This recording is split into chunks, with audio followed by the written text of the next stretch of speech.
बहुत से व्यक्तियों को गुरु के समान पूज्य मानने से गुरु अवज्ञा करना हो जाता है। सभी जीवों को अपने अपने मंगल के लिए विचार करना चाहिए। इस विषय में हमें स्वार्थ पर रहना होगा। इस विषय में हमें स्वार्थ पर होना होगा। यदि हम निष्कपट रूप से श्री गुरुदेव के चरण कमलों का आश्रय ग्रहण करें तो अवश्य ही इसी जन्म में हमें भगवान का साक्षात्कार हो जाएगा। भगवान के भक्तों के निकट सबसे अधिक सम्मान प्राप्त करूंगा जिस दिन इस प्रकार की दुर्बुद्धि को सैकड़ों झाड़ुओं के द्वारा साफ कर पाऊंगा। जिस दिन अन्य लोगों के निकट से सम्मान प्राप्त करने की आशा से उद्धार प्राप्त करूंगा, उसी दिन मैं भगवत भक्ति प्राप्त करके धन्य हो जाऊंगा, धन्य होऊंगा।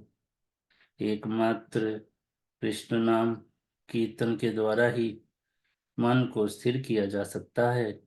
कर्म, ज्ञान, योग आदि के द्वारा कुछ क्षण के लिए मन स्थिर हो जाता है, परंतु कुछ क्षण पश्चात वह पुनः पहले जैसा ही हो जाता है, अभी तो उससे भी अधिक चंचल हो जाता है।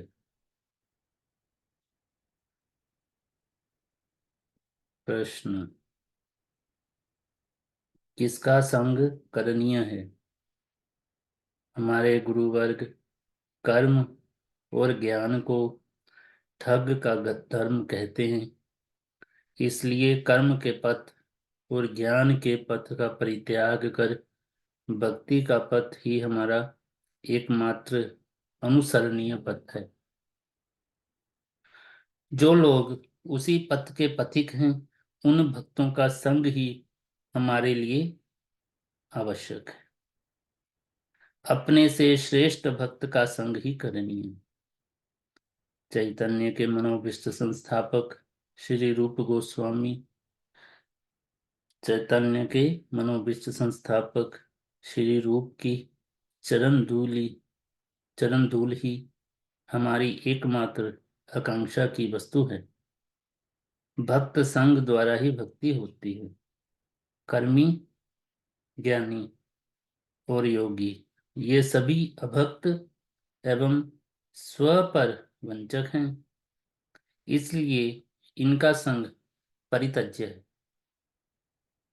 शुद्ध भक्त के संग के अतिरिक्त अन्य का संग अमंगलजनक है।